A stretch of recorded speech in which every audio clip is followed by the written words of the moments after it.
Congratulations to Ionaya for launching Vitira in the Indonesian market. And thank you for including our precision prebiotic Benicaros in this new product. Vitira is the first brand in Indonesia to use Benicaros in their formulation. What is Benicaros? Benicaros is a precision prebiotic fiber that's plant-based and upcycled from carrot pomace, a side stream from carrot juice production. It's clinically proven to train the innate immune system to respond faster, smarter, and stronger. And it specifically and consistently stimulates beneficial gut bacteria and their metabolites in every type of gut. Ionaya advises consumers to take Vitira twice a day for optimal benefits.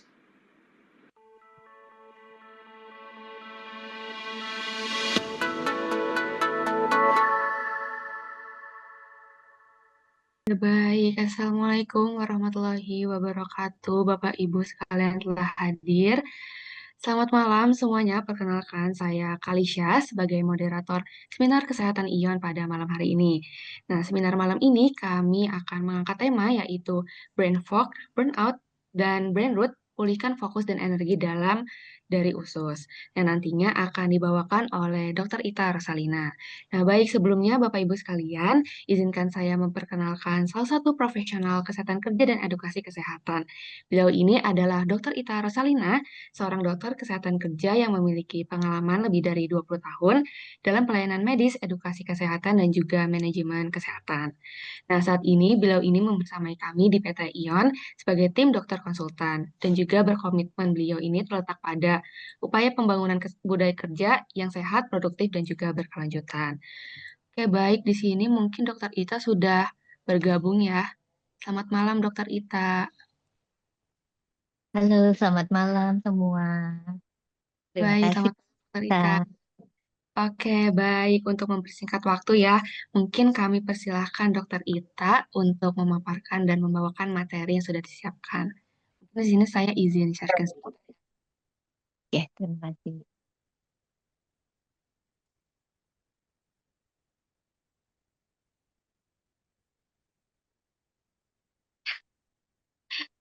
Terima kasih Pak Isanuddin.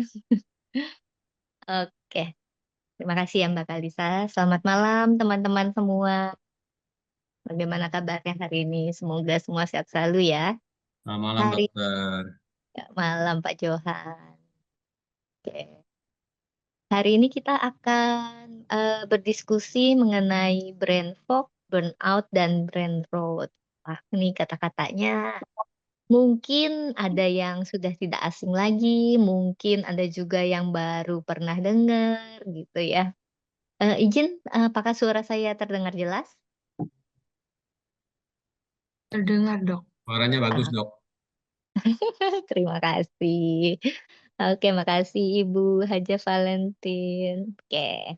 Nah, jadi tema kita kali ini adalah memulihkan fokus dan energi dari dalam usus gitu.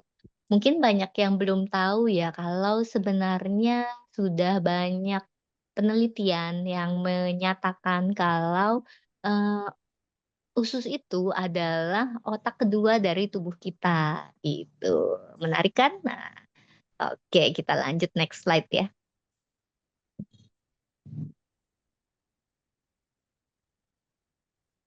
Next slide Mbak Kalisa. Ya. Nah, pasti udah pada sering dengar ya brain fog, apalagi sejak mulai terjadinya pandemi, banyak yang dari kita, mungkin kita sendiri juga terkena COVID waktu itu. Nah, setelah kita kena COVID kan mulai tuh banyak istilah brain fog bertebaran di mana-mana gitu. Iya nih aku abis kena COVID kok jadi kayaknya istilahnya susah konsentrasi, gampang lupa gitu kan. Apa, ada semacam kayak gangguan ingatan lah gitu. Nah itulah, salah satu, yang kita sebut dengan, brain fog, gitu. Jadi, eee, ada semacam gangguan di otak kita yang menyebabkan kita menjadi, sulit untuk konsentrasi, untuk fokus, terus mudah lupa gitu kan, ada yang bilang jadi lemot gitu otaknya. gitu. Jadi sebenarnya brain fog ini bukanlah suatu penyakit, tetapi sebenarnya itu adalah salah satu gejala dari gangguan yang lain gitu. Salah satu penyebabnya yang akhir-akhir ini terjadi ya penyebab dari si COVID itu. Tuh, next. Nah, kalau burnout ini biasanya nih istilah yang sering dipakai di apa sekarang sebutannya Gen Alpha. Sebelum Alpha apa ya? Gen Z ya? Saya lupa. Nah, pokoknya gen-gen zaman now lah. Aduh, aku lagi burnout nih, istilahnya kayak kecapean, kelelahan, butuh healing gitu, mereka sebutnya gitu. Biasanya itu sering terjadi pada pekerja-pekerja kantoran atau pekerja di bidang manapun lah yang istilahnya mereka sudah merasa, aduh jenuh banget gitu dengan pekerjaannya gitu kan. Kerjaannya istilahnya faktor stresnya tinggi, terus banyak pekerjaan yang harus dikerjakan, istilah yang di-handle tuh banyak banget sehingga mereka harus multitasking, apalagi misalnya kayak, eee, contohnya yang, ibu-ibu rumah tangga yang harus mengurus anak, mengurus rumah, juga masih tetap harus bekerja, itu kan multitasking banget sehingga, di satu titik si ibu itu akan merasa lelah banget gitu ya. Nah, itulah yang, kita sebut dengan, burnout gitu. Jadi biasanya kelelahannya itu bukan fisik, tapi lebih ke emosional dan mentalnya, gitu. Di mana biasanya, pada orang-orang yang, mempunyai ekspektasi tinggi gitu istilahnya. Mereka mengharapkan, harusnya nih saya bisa nih menyelesaikan tugas A, B, C, D, E dalam waktu 1 jam gitu istilahnya. Nah itu, di satu poin di mana ternyata, si tugas A, B, C, D, E ini tidak selesai, nah itu, bisa membuat istilahnya otaknya mereka itu menjadi, sangat lelah banget hingga disebut si burnout ini.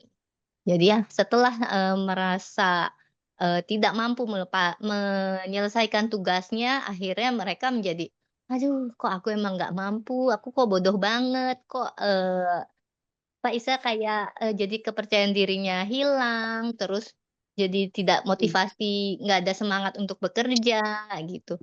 Rasanya capek terus, padahal yang capek itu bukan fisiknya, tetapi emosionalnya, tuh. Oke, ya.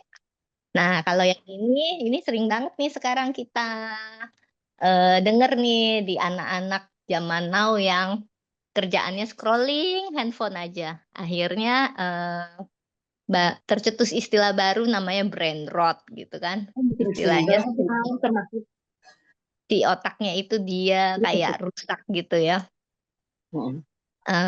Itu biasanya, terjadi karena kita terlalu banyak mendapatkan akses berita atau informasi yang, dalam waktu singkat, tetapi, istilahnya jumlahnya banyak gitu. Jadinya, otak kita, enggak sempet mikir, tapi, asupan untuk, ke otak kita itu banyak gitu. Informasi yang kita dapatkan banyak sekali, tapi tidak ada yang bisa membuat otak kita untuk, istilahnya memikirkan atau brainstorming dari suatu hal itu, gitu.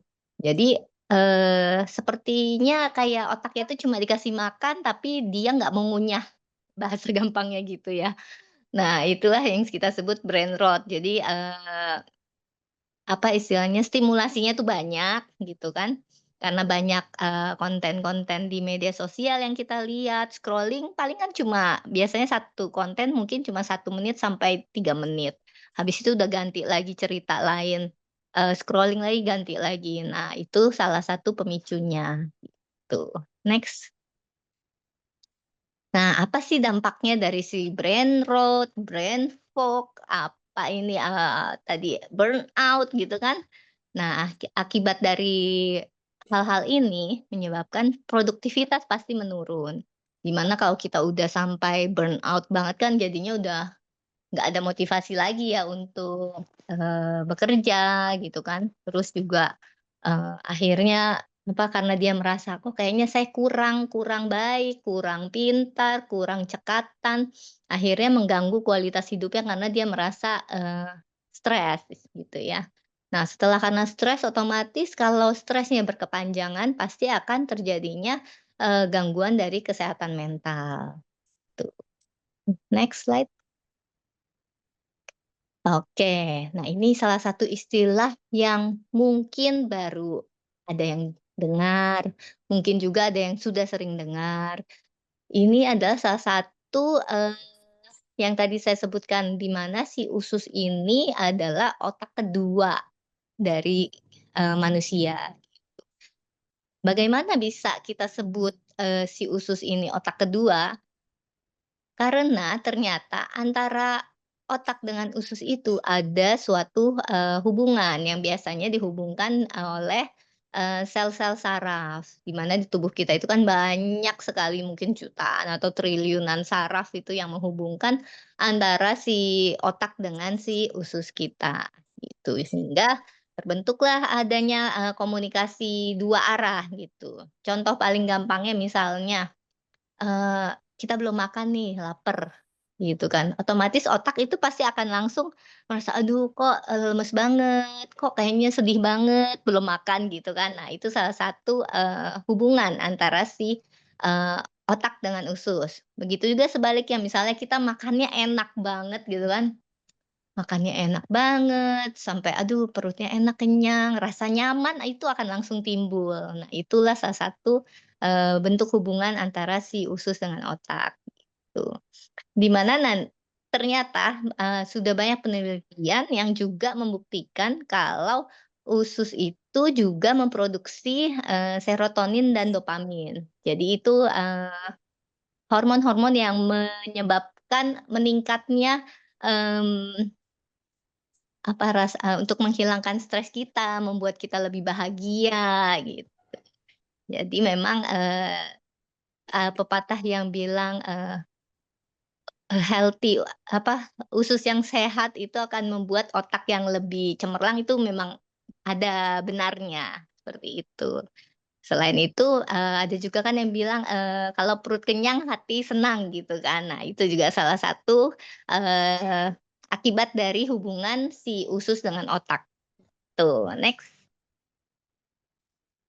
Nah, tadi kalau misalnya di usus kita itu kan banyak sekali adanya bakteri-bakteri baik, ada juga bakteri jahat gitu. Tapi sebenarnya kalau misalnya dia terjadi, seimbang antara si usus, baik dengan si usus jahat, itu biasanya kan tetap akan, terbentuk suatu, metabolisme pencernaan yang lebih baik gitu. Tapi kalau misalnya, di suatu saat terjadinya ketidakseimbangan antara si, usus baik dengan si usus yang jahat atau yang kita sebut disbiosis itu, nah itu kemudian akan menyebabkan sinyal ke otak juga akan terganggu gitu.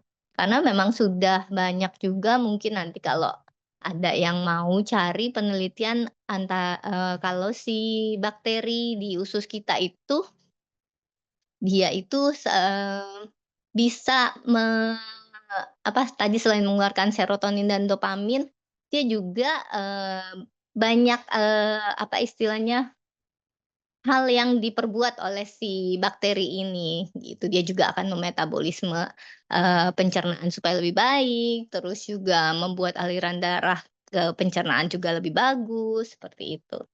Nah, efeknya kalau misalnya terjadinya ketidakseimbangan usus, otomatis suasana hati juga turun kan, karena tadi yang seperti kita bilang, kalau, kondisi perut tidak baik gitu kan, otomatis, emosional kita juga menjadi tidak baik.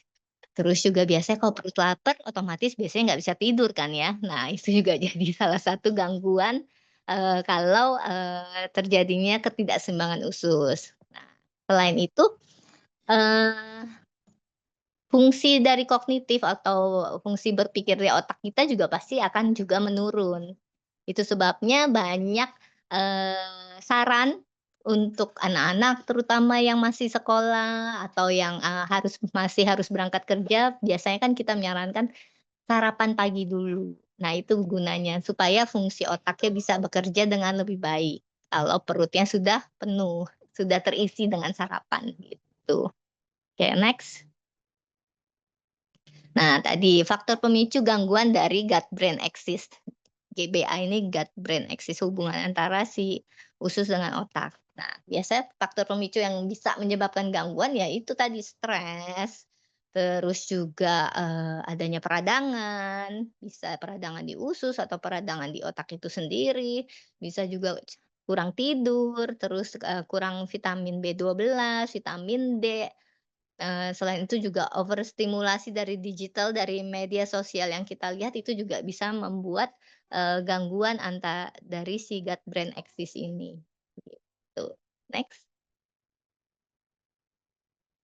Nah, ini sesuai yang pepatah tadi yang, eee, usus yang sehat pasti akan menyebabkan, akan membuat otak kita juga lebih sehat. Karena si usus ini juga mempunyai peran dalam menyembuhkan otak. Di mana kalau, istilah pencernaan kita sehat, bagus, itu biasanya sinyal dari usus ke otak juga akan lebih baik. Tetapi misalnya nih, untuk contoh gampangnya, misalnya, kita sudah ada tadi gangguan dari ketidakseimbangan antara si bakteri usus jahat dengan usus baiknya itu kan udah terjadi ketidakseimbangan atau yang disebut disbiosis. Nah, itu kan bisa memicu, salah satunya, kencing manis gitu. Nah, begitu, terjadinya kencing manis, otomatis, banyak si bakterinya kan berarti udah nggak imbang. Karena sudah tidak seimbang, dia akan mengirimkan sinyal yang istilahnya salah ke otak gitu. Padahal kita udah makan gitu ya, makan dengan porsi biasa, tapi kok masih rasanya lapar, masih udah minum kok haus terus gitu kan. Nah itu, salah satu dari, ketidakseimbangan si, eee usus dengan si otak. Maaf boleh tolong mundur lagi? Ya. Nah gitu. Jadi, itu salah satu contoh di penyakit, yang kencing manis gitu. Jadi memang, eee, si bakteri baik ini kalau misalnya dia seimbang dia akan, menyampaikan pesan ke otak, "Oh ini perutnya udah terisi," gitu kan, sudah, dipenuhi zat gizinya. Dia akan menyampaikan ke otak, "Udah cukup nggak perlu makan lagi," gitu. Tapi kalau udah terjadi ketidakseimbangan dia akan menyampaikan ke otak, belum cukup gitu, hingga akhirnya kita akan merasa lapar terus. Itu salah satu contoh terjadinya di, penyakit diabetes, seperti itu. Nah, seperti yang tadi kita ketahui, si mikrobiom ini juga akan memproduksi dari neurotransmitter si serotonin, dopamin, juga akan, yang nantinya juga, fungsinya si mikrobiom ini juga bisa mengurangi inflamasi. Oke, next. Nah, untuk solusinya bagaimana gitu supaya usus kita, bakteri-bakterinya bisa lebih seimbang gitu ya. Supaya bisa lebih seimbang otomatis kita membutuhkan mungkin kalau yang 2 minggu lalu dengar kan kita sudah bahas tuh soal ini juga ya, kesehatan usus ya, ada sedikit dibahas ya. Jadi memang kita membutuhkan prebiotik, juga ada butuh, probiotik juga untuk, usus kita supaya bekerja maksimal. Nah, untuk mendapatkan, prebiotik yang baik, ini salah satunya itu, biasanya kan dari yang makanan, berserat gitu ya. Nah, contoh yang paling, bagus dari, prebiotik itu adalah, yang dari wortel. Nah, kebetulan di si ion ini wortel-wortel yang istilahnya sudah diekstraksi dengan baik, sudah dipatenkan untuk ekstraksinya itu disebut benicaros.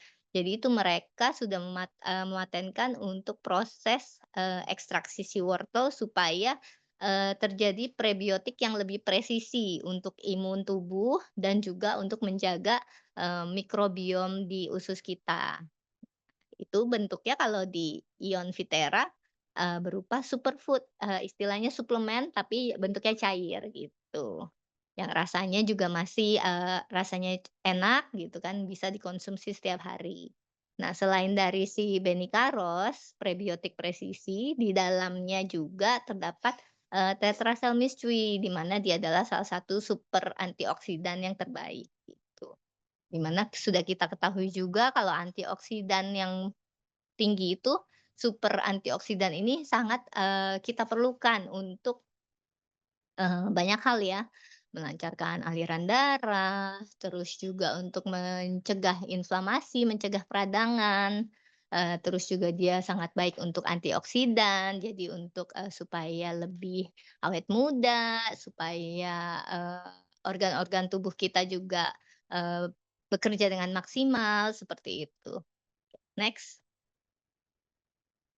Nah, tadi hubungannya antara Viterra dan, gut brain axis ini, ya si Viterra ini karena dia punya prebiotik, otomatis si prebiotik itu kan adalah, makanannya untuk, probiotik atau yang, bakteri-bakteri baik di usus kita.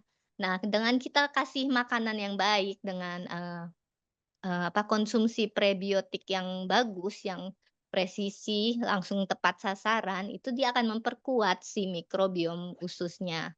Selain itu, karena ususnya sehat, otomatis juga akan, meningkatkan ketahanan stres karena, supaya, punya daya tahan stres yang baik itu kita butuh, serotonin dan dopamin tadi, di mana, diproduksinya oleh si bakteri usus tersebut, gitu. Nah, selain itu juga akan membantu mengatasi brain fog dan kelelahan mental, juga mendukung energi dan mood positif. Next. Nah, ini yang tadi, otak itu tidak optimal kalau usus kita bermasalah. Jadi, sehat itu berawal dari, pencernaan yang, sehat gitu istilahnya. Jadi kalau pencernaan kita sehat, otomatis, tubuh kita akan lebih, sehat, terus, emosional kita juga akan lebih sehat. Jadi, akan yang sebutannya, mens sana in corpore sano, di dalam jiwa yang sehat terdapat tubuh yang kuat, gitu. Jadi kita harus, merawat usus dengan juga, kalau kita merawat usus itu berarti kita juga merawat pikiran kita, tuh. Next. Nah, isi kepala bisa jernih kalau isi perutnya bersih. Otomatis itu sudah, pasti sebenarnya sudah sangat kita rasakan ya kalau kita makannya sehat gitu kan pasti pikiran kita juga lebih jernih. Tapi kalau kita misalnya makannya lagi berantakan, lagi makannya banyak yang istilah junk food itu biasanya kan, eee hal paling gampangnya, istilah hormon jadi tidak teratur, jadi lebih gampang sakit-sakitan, seperti itu. Jadi mari kita coba menggunakan Viterra supaya punya fokus yang lebih bagus, mood yang stabil, dan mental yang kuat. Terima kasih. Baik, terima kasih banyak Dokter Ita pemaparannya. Singkat tapi insightful banget ya. Mungkin langsung aja di sini Bapak Ibu sekalian yang ingin bertanya bisa langsung tulis di kolom chat atau bisa langsung on mic dan bertanya kepada Dokter Ita. Persilahkan Bapak Ibu sekalian.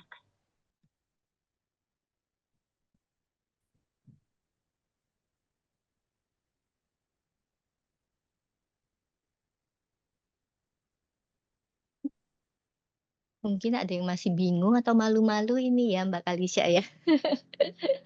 Iya mungkin bisa langsung on mic juga kalau mau bisa chat juga tidak apa-apa. Kalau malu-malu bisa chat. Ya, Mungkin Malam Pak Dokter Ihsanuddin Ita, nih mau tanya nih. Oh, siapa malam ini?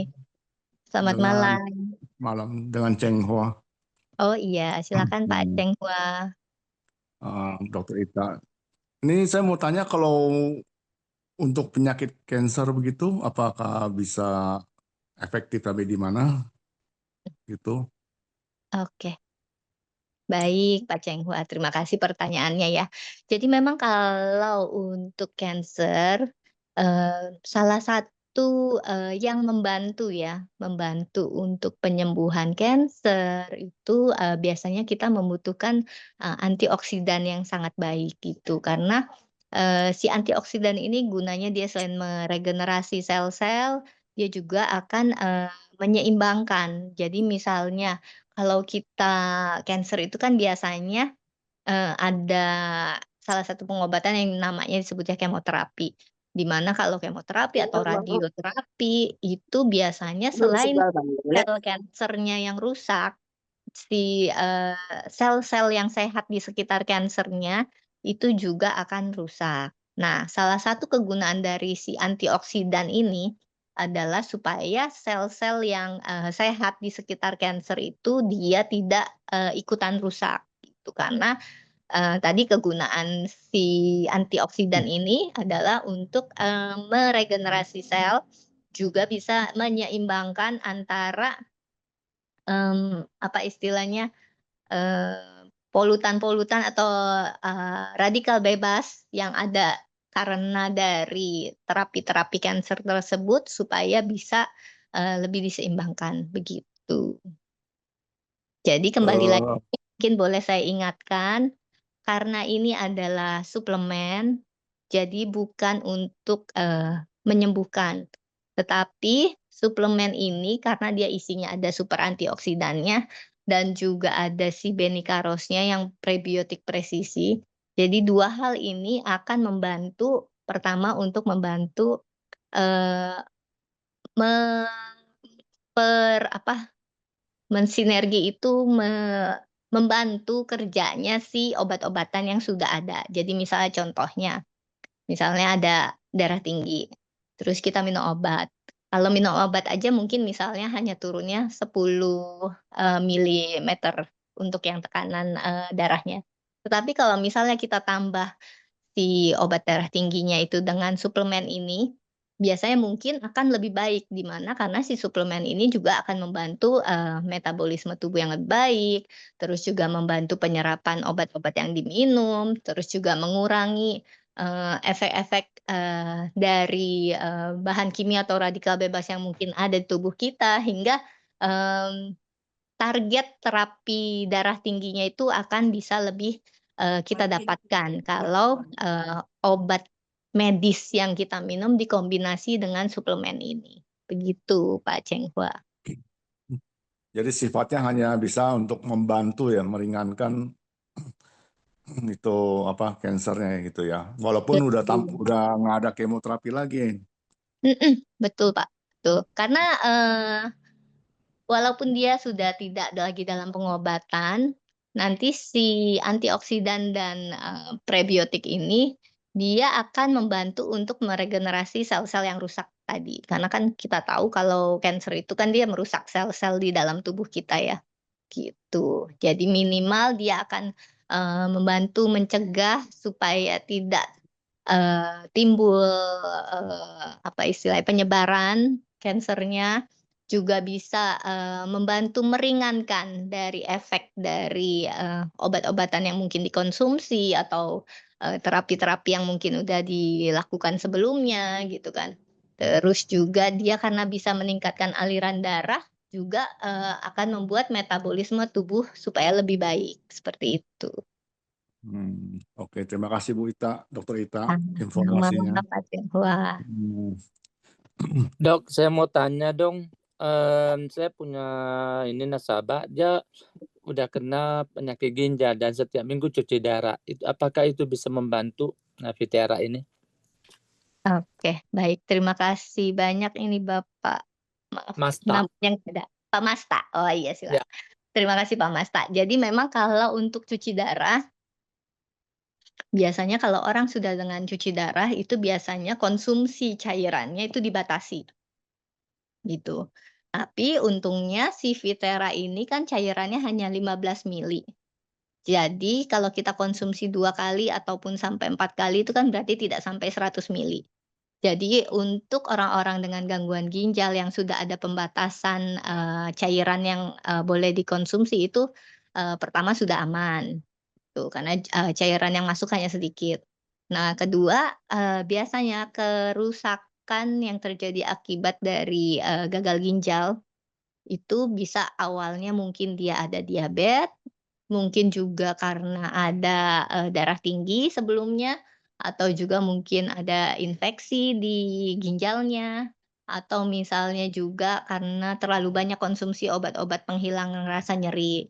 At ada banyak sebenarnya penyebab lain, tetapi, yang saya tekankan di sini adalah di mana, si antioksidan dan si, prebiotiknya ini, dia kerjanya itu untuk, membantu tadi. Pertama, kalau misalnya karena ginjalnya sudah rusak, berarti kan kita butuh supaya, adanya regenerasi sel tadi. Jadi supaya, terbentuklah sel-sel baru yang, akan lebih, baik, lebih sempurna, sehingga bisa membantu mengurangi, atau mengurangi dari, keparahan si, gagal ginjal tersebut, gitu.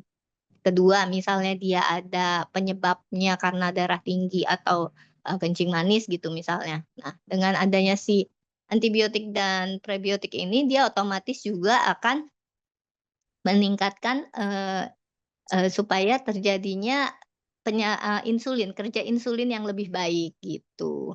Hingga misalnya, tadinya dia nggak nambah suplemen ini, tapi begitu dia tambahkan suplemen ini dengan obat-obat medis yang biasa dia minum, itu, kerja dari si insulinnya akan lebih baik lagi. Jadi seperti itu sih, Pak. Jadi kerjanya lebih ke, sinergis dengan obat-obatan medis yang ada. Makasih, Dok. Sama-sama, Pak Masta. Oke, baik. Mungkin Dok, ini ada pertanyaan dari Bapak John. Katanya bagaimana untuk benjolan yang seperti kista dan sejenis tumor atau kanker, apakah bisa hilang atau sembuh total dengan dosisnya? Mungkin Oke, bisa jawab ya. baiklah. Oke, terima kasih Mbak Kalisa. Dengan Bapak siapa tadi? Pak Johan? Oh, Bapak Pak John, John. sorry. Iya, Pak John. Baik, Pak John. Jadi mungkin, kalau untuk hilang atau sembuh total, namanya suatu benjolan atau kista atau kanker itu, sangat sulit ya disembuhkan. Istilahnya, dengan obat-obatan pun, mungkin kita hanya bisa, mencegah supaya dia tidak terjadi penyebaran, contohnya kan seperti itu. Atau misalnya kalau dia hanya, dia kista gitu, kita hanya bisa, mencegah supaya dia nggak tambah besar, seperti itu. Nah, tapi kalau misalnya sampai hilang, sembuh itu biasanya agak sulit. Kalau untuk benjolan, untuk hilang atau sembuh biasanya kan memang perlu dioperasi atau kita angkat jaringan, atau tumornya tersebut, gitu. Nah, nanti kalau si, antioksidan dan prebiotik ini gunanya apa dong, gitu kan. Jadi gunanya tadi untuk juga dia, selain tadi untuk, mengurangi dari gejala inflamasi atau peradangan yang disebabkan oleh, kerusakan dari yang disebabkan oleh si tumor atau kista ini, jadi, tidak timbulnya apa, gejala-gejala yang dirasakan. Misalnya paling gampang misalnya dia ada, tumor terus dia menekan, di, saraf gitu misalnya. Nah, karena dia, salah satu penyebab dari, tumor atau kista ini juga bisa kan akibat peradangan, si antioksidan dan prebiotik ini akan mengurangi efek dari peradangannya. Di mana misalnya dia mungkin awalnya dengan, menekan si saraf, begitu kita konsumsi suplemen ini, eee, bisa berkurang sedikit hingga peradangannya berkurang, otomatis ukurannya mengecil, hingga tekanan ke sarafnya juga berkurang. Otomatis misalnya ada rasa sakit yang ditimbulkan itu juga akan berkurang. Seperti itu sih, Pak. Jadi jujur kalau untuk menyembuhkan memang tidak akan bisa. Tetapi untuk mengurangi gejala-gejala yang ditimbulkan oleh si tumor atau kista tersebut, itu pasti bisa. Selain itu kan memang antioksidan itu kan gunanya tadi untuk juga, menyeimbangkan antara, si, apa, eee, sel-sel yang, rusak tersebut gitu kan. Kalau, jadi, misalnya dia sudah terjadi kerusakan sel, otomatis nanti begitu antioksidannya masuk akan terbentuk sel-sel baru yang lebih baik, begitu. Oke, baik. Sudah jelas ya Pak John tadi pemaparannya. Mungkin di sini Bapak Ibu ada yang mau ditanyakan lagi lebih lanjut, mungkin bisa langsung chat aja di kolom chat atau on mic sekarang juga. Malam Bu Dokter, saya mau tanya. Iya, silakan Pak Johan. Eh, Kan tadi dijelaskan kan ada hubungannya good brain ya sama usus. Artinya kalau misalnya ada orang dengan gejala-gejala misalnya asam lambung, mungkin sampai ke GERD, itu hubungan dengan produk ini apakah bisa maksimal untuk bantu itu? Terima kasih dok. Iya, betul banget itu Pak Johan. Jadi memang seperti yang tadi sudah kita bahas ya, kalau ternyata memang ada hubungan antara si pencernaan dengan otak kita gitu. Di mana seperti kita ketahui salah satu penyebab GERD itu kan juga dari stres ya, gitu kan. Jadi kalau misalnya kita stres, terus ditambah lagi dengan pencernaan yang tidak baik gitu, otomatis penyakit GERD ini akan lebih berat gitu. Nah, gunanya si antioksidan dan prebiotik kan dia akan dapat meningkatkan hormon serotonin dan dopamin gitu. Jadi di mana si hormon serotonin dan dopamin ini akan bisa meningkatkan mood kita supaya lebih baik, terus mengurangi apa istilahnya hormon stres gitu. Nah, begitu hormon stres kita sudah menurun, terus juga pencernaan kita lebih baik, di mana prebiotik yang akan bekerja dengan maksimal di pencernaan kita, otomatis nanti si GERD-nya pasti akan berkurang. Gitu, Pak Johan. Oke, terima kasih dok. Jadi sebenarnya hubungannya itu apakah ususnya duluan yang harus diperhatikan atau justru manajemen stres yang duluan? Karena kan tadi katanya gara-gara stres jadi GERD. Betul, tapi Jadi memang siapa yang duluan dok? kalau siapa yang duluan nanti balik lagi seperti telur dan ayam mana yang duluan nih, Pak. Karena memang kebetulan 2 hal ini saling berhubungan kan gitu. Jadi memang dua-duanya akan bersinergi dengan baik. Apa, dengan usus yang sehat otomatis otaknya juga akan lebih sehat juga gitu. Pasti kalau dengan seperti gampangnya tadi misalnya kita pencernaannya sudah habis makan enak gitu, otomatis kan kita akan lebih nyaman gitu kan. Apa, juga menghilangkan stres, seperti itu. Tapi kalau misalnya stres yang dari luar, dari, apa istilahnya, otak kita yang duluan stres gitu kan, dengan si usus yang baik, bakterinya seimbang, si bakterinya kan juga akan mengeluarkan serotonin dan dopamin yang juga akan menyebabkan apa, timbulnya rasa bahagia, rasa nyaman, seperti itu. Jadi dua-duanya memang berhubungan, nggak ada yang duluan. Gitu ya. Gitu, Pak. Terus kalau misalnya tukang lambung dok, apakah pengaruh juga besar dengan apa antioksidan ini? Betul, Pak, sama. Karena sebenarnya tukak lambung itu kan adalah luka ya, luka di lambung kita. Nah, biasanya luka di lambung itu nanti keluhan penyebab awalnya itu bisa banyak, dari awalnya juga mungkin hanya stres. Stres itu dia akan menyebabkan asam lambung yang tinggi. Kalau asam lambungnya tinggi terus-menerus, dia akan merusak, eee, apa, jaringan di dalam lambung kita. Nah, kalau sudah terjadi kerusakan di lambung, nah itu yang kita sebutnya tukak lambung, gitu. Kalau belum terjadi kerusakan di jaringan lambungnya, misalnya hanya asam lambung yang tinggi sampai dia balik ke tenggorokan kita, nah itu yang biasanya kita sebut GERD. Gitu. Jadi penyebabnya memang kalau masalah di lambung ini, bisa karena stres, bisa karena faktor makanan yang salah, bisa juga memang ada bakteri yang merusak, gitu, seperti itu.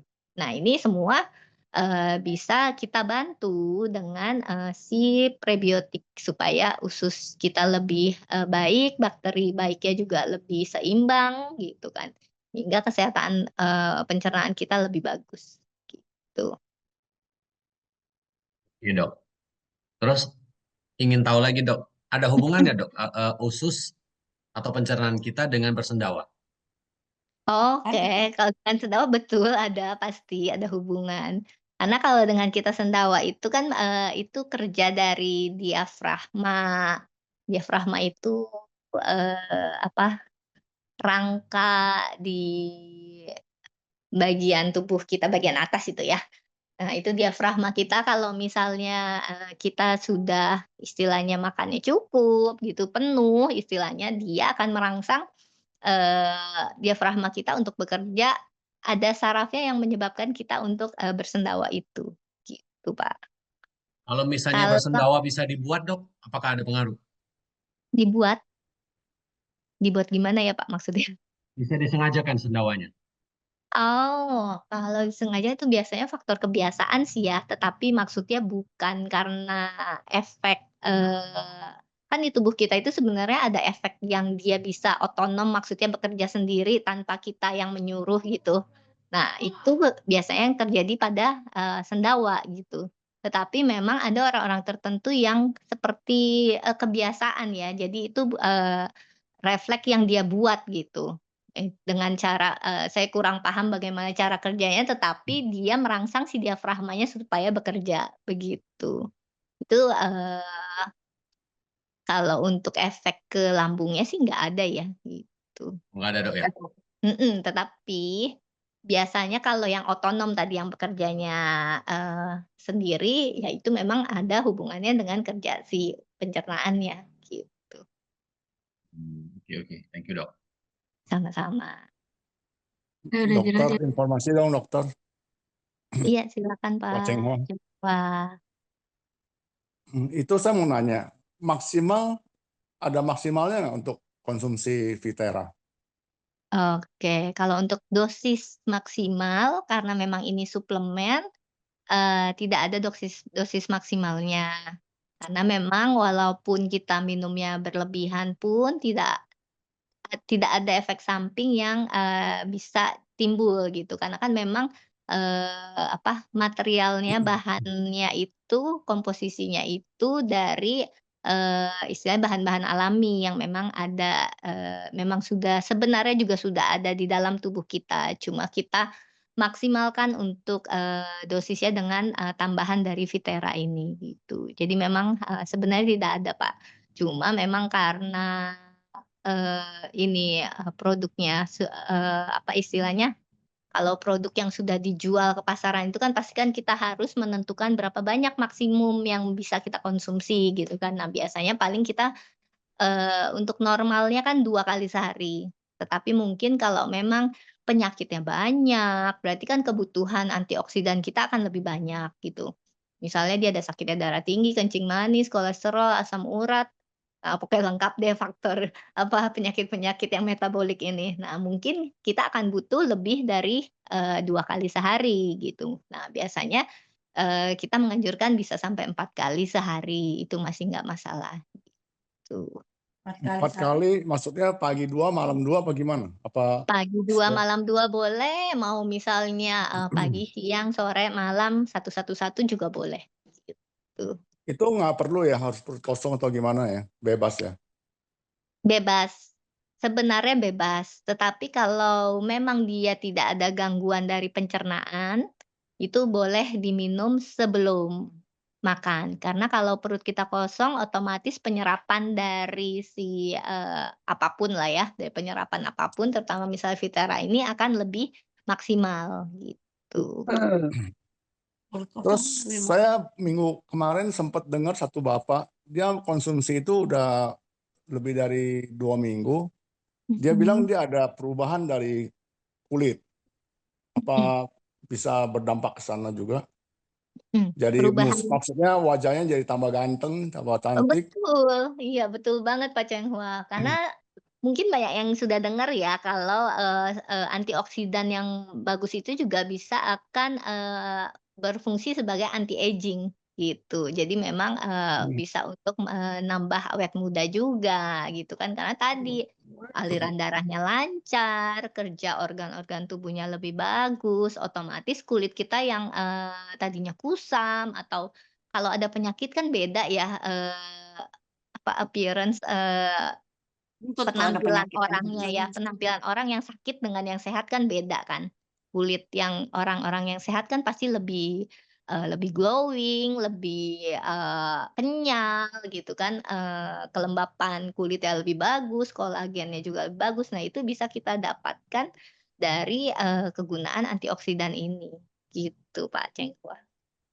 Jadi dari Vitera ini juga ada kolagen yang Bisa buat meningkatkan kolagen karena dari ya. antioksidannya. Gitu. Jadi coba saya sih belum konsumsi terlalu rutin sih. Jadi saya pikir Mhm. kalau konsumsi itu secara rutin, apakah dari warna kulit bisa ada perubahan atau apa?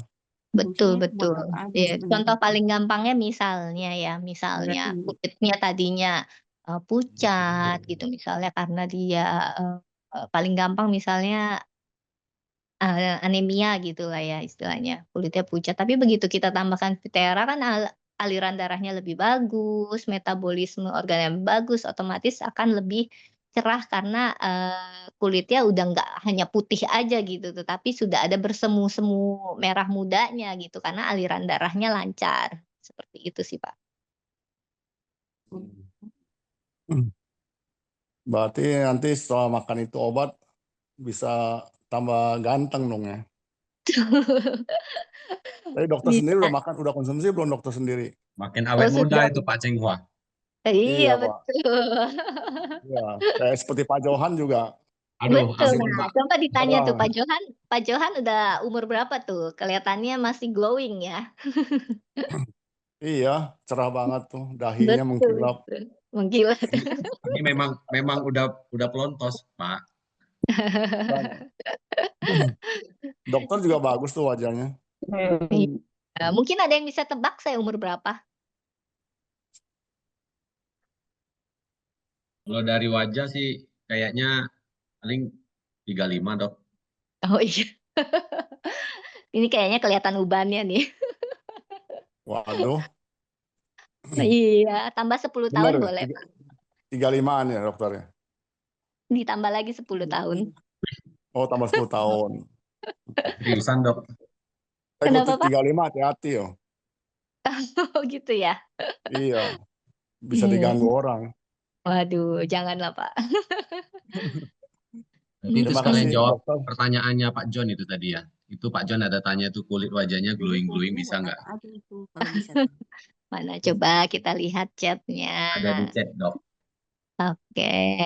Tadi Pak Jun juga udah nanya sama kayak pertanyaan sebelumnya ya. Katanya bisa nggak jadi remaja lagi nih ibu-ibu di usia Oh, 40 iya tahun. benar. Betul, betul, betul. Bisa banget. Bisa banget Pak John. Jadi memang salah satu manfaat antioksidan itu memang untuk meningkatkan kolagen dari kulit. Jadi kulitnya akan lebih kenyal, lebih lembab. Otomatis itu juga akan terlihat lebih muda. Begitu. Nah, itu ada lagi yang nanya tadi, Bapak siapa nih produknya beli di mana? Nah, nanti boleh menghubungi Mungkin agent yang bisa mengundang. Ya. Iya, Mbak Kalisa siapa nanti kita beli di mana nih katanya? tanya ke Pak Pungki kali ya, bisa dijawab Pak Pungki. Boleh, nanti Pak Pungki yang bantu.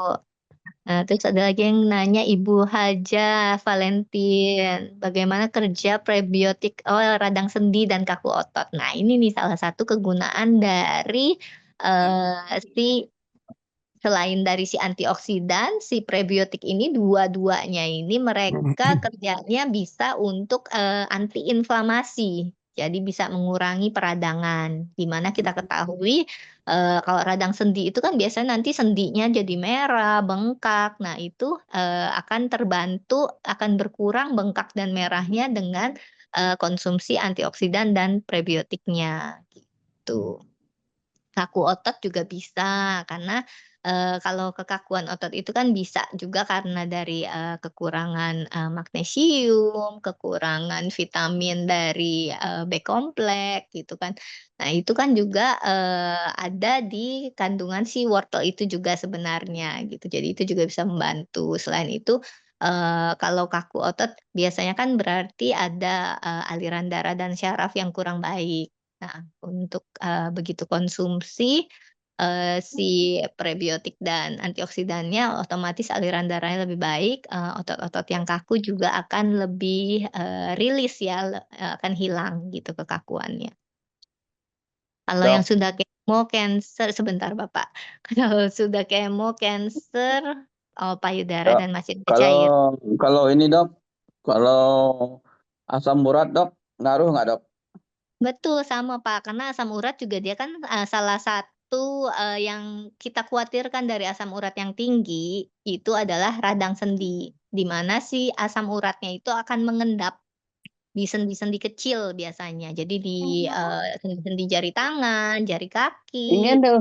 mungkin di pergelangannya, seperti itu. Nah, begitu, jadi si anti dari antioksidan dan prebiotiknya ini, dia akan mengurangi peradangannya, begitu, Pak.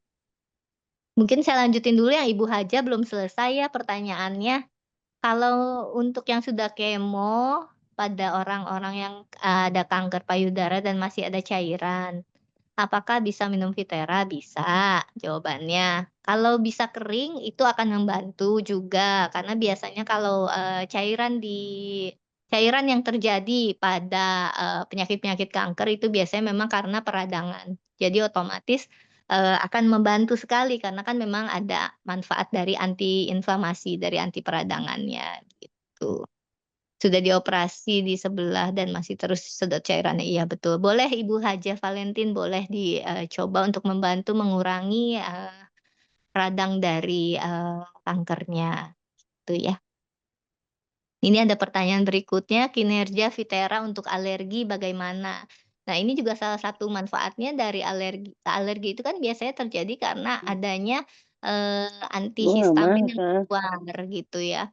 Antihistamin yang keluar itu, dia bekerjanya istilahnya kayak melawan dari si, zat-zat alergen, zat-zat yang menyebabkan alergi tersebut. Nah, itu gunanya juga, manfaat dari si antioksidan dan prebiotiknya, gitu.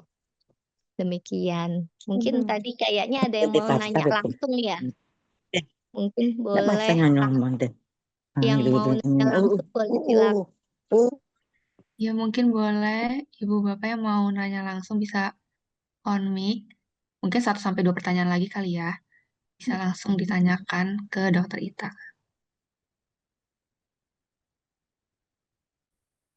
Dokter Ita, saya tanya lagi. Iya. Seumpamanya yang kena stroke itu, kalau kena stroke gitu ya, Iya. Jadi ah, manfaat dari antioksidan kalau kita kena stroke itu dia akan meningkatkan aliran darahnya, melancarkan aliran darahnya. Misalnya, stroke-nya karena penyumbatan, itu kan, berarti kan kita butuh supaya aliran darah, pembuluh darah yang lebih lebar ya kan, supaya sumbatannya bisa terlepas. Nah, salah satu manfaat dari antioksidan itu dia juga melebarkan pembuluh darah. Makanya, antioksidan yang kuat itu sangat bagus untuk penyakit-penyakit darah tinggi, terus juga yang akibat stroke, sumbatan, penyakit jantung, karena mereka akan, mengeluarkan namanya, nitric oxide gitu, nanti boleh dicari tahu. Nitric oxide, nah itu dia gunanya adalah si antioksidan ini akan mengeluarkan zat nitric oxide ini dan kemudian nitric oxide ini akan melebarkan pembuluh darah. Jadi untuk orang darah tinggi, tekanan darahnya akan turun gitu.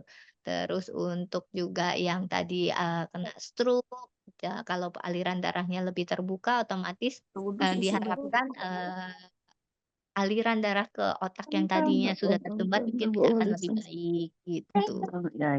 Itu sih, Pak. jadi kalau seumpamanya pengaruh dari vertigo, saya ada tante saya vertigo terus dia. Apa Iya, bisa efek sama Yuki? vertigo itu kan penyebabnya banyak ya, tetapi memang, yang paling, nyata istilah yang paling sering itu memang dari gangguan dari aliran darah, ke, syaraf-syaraf di otaknya. Jadi diharapkan dengan aliran darah yang lebih lancar, dengan antioksidan kuat, dia kan akan melancarkan aliran darahnya, otomatis semoga vertigonya juga berkurang. Di mana nanti mungkin kalau vertigo itu kita harus, lebih memperhatikan apa sih penyebabnya, karena tiap orang beda-beda. Kalau vertigo itu pasti ada pemicunya. Jadi contohnya misalnya si orang A mungkin pemicunya adalah kena sinar matahari, dia langsung vertigo. Berarti selain konsumsi, Viteera dia juga harus menghindari matahari. Kalau ada orang lain mungkin yang begitu dia habis, konsumsi coklat atau micin, ada juga tuh yang kayak gitu.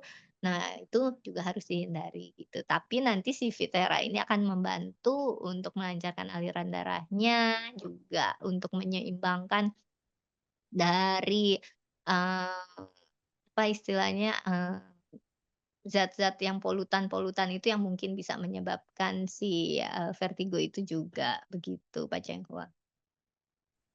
Oke, terima kasih Bu Dokter Ita. Sama-sama. Baik, ini ada pertanyaan lagi. Katanya kalau anak-anak umur berapa boleh minum dan berapa dosisnya, Bu Dokter Ita? Sebentar saya minum dulu ya. Boleh silakan.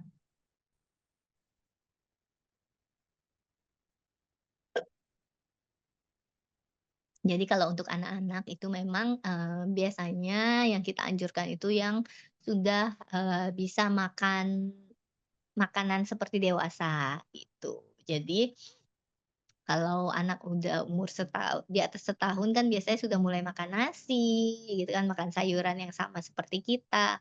Nah itu sebenarnya sudah boleh gitu, tetapi kembali, karena kita ini si Viterra ini kan sebenarnya antioksidan isinya gitu kan, juga, kandungan dari prebiotik gitu, di mana biasanya pada anak-anak itu sebenarnya kan mereka kandungannya juga masih bagus ya. Tuh, kalau kita bicara anak-anak tersebut itu masih dalam kondisi fit, mungkin sebenarnya belum perlu. Tetapi kalau misalnya mereka ada suatu penyakit atau ada suatu kelainan mau kita coba kasih juga boleh, nggak ada salahnya gitu. Tapi biasanya saya sih menganjurkan untuk yang sudah bisa makan seperti biasa, di mana anak-anak yang sudah bisa makan seperti orang dewasa itu kan berarti pencernaannya juga sudah sempurna. Gitu. Jadi kalau bayi memang nggak dianjurkan karena pencernaannya belum sempurna. Terus kalau misalnya, mau lebih aman lagi pasti yang di atas 8 tahun, seperti itu. Dan dosisnya biasanya paling hanya setengah dari dosis dewasa kalau yang anak-anak, sekitar 6 tahun sampai 12 tahun. Kalau di bawah itu berarti dosisnya kita kurangin lagi, tuh. Baik, sudah jelas ya tadi yang bertanya. Mungkin bisa ada pertanyaan terakhir dari Bapak atau Ibu, bisa langsung. Sama. Mhm. Untuk Ini varises ada, ya, iya. Oke, Mbak Kalisa boleh dibacakan. ya ini katanya untuk varises bisa nggak ya dan berapa lama prosesnya? Oke, kalau untuk varises itu kan dia terjadinya, pembuluh darah yang, berkelak-kelok lah istilah gampangnya ya. Jadi memang ada awalnya kekakuan dari si pembuluh darah itu. Awalnya kan pembuluh darah kita itu sebenarnya kan elastis gitu, tetapi begitu mulai tambah usia, adanya penyakit-penyakit seperti, darah tinggi, terus juga mungkin terpapar dengan, polutan-polutan, radikal-radikal bebas. Nah itu biasanya pembuluh darah kita akan jadi lebih kaku. Nah, kalau kaku, lama-kelamaan dia yang tadinya lurus-lurus aja gitu kan, tapi karena kaku akhirnya bisa terjadi kelak-kelok atau, melingkar-melingkar gitu ya pembuluh darahnya. Nah itu, akan terbantu dengan si antioksidan ini, di mana dia akan melebarkan dari pembuluh darah itu, yang tadi, ada zat dari nitric oxide itu yang mereka produksi, akan juga, melemaskan si pembuluh darahnya. Seperti itu. Tapi kalau untuk sampai menghilangkan memang, jujur pasti tidak bisa ya. Kalau untuk menghilangkan pasti harus di, laser atau lakukan operasi untuk, pembuluh darahnya, seperti itu. Baik, Bu Haja udah jelas ya tadi pemaparannya. Mungkin sekali lagi pertanyaan terakhir dari Bapak Ibu sebelum penutup acara seminar malam ini, bisa langsung ditanyakan saja.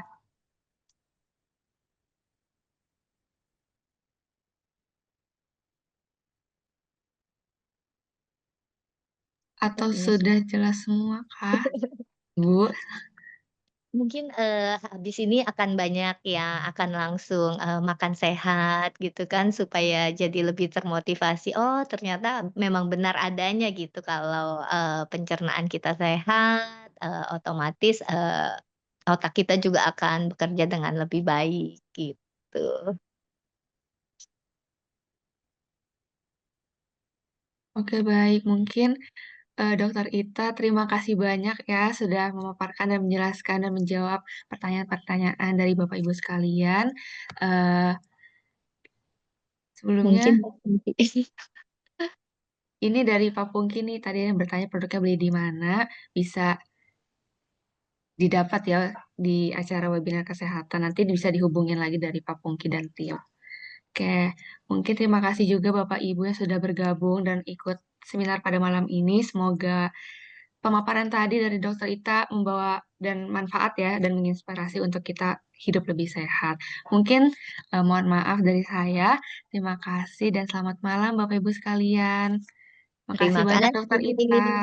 Terima kasih Mbak Kalisa. Terima kasih Bapak Ibu semua. Terima kasih Dokter Ita. Terima kasih, kasih Terima Pak kasih Tuhan. semuanya. Oke, Sehat semua selalu. terima kasih. Sehat-sehat semuanya. Bersehat Ini Bapak Ibu testimoninya sekalian.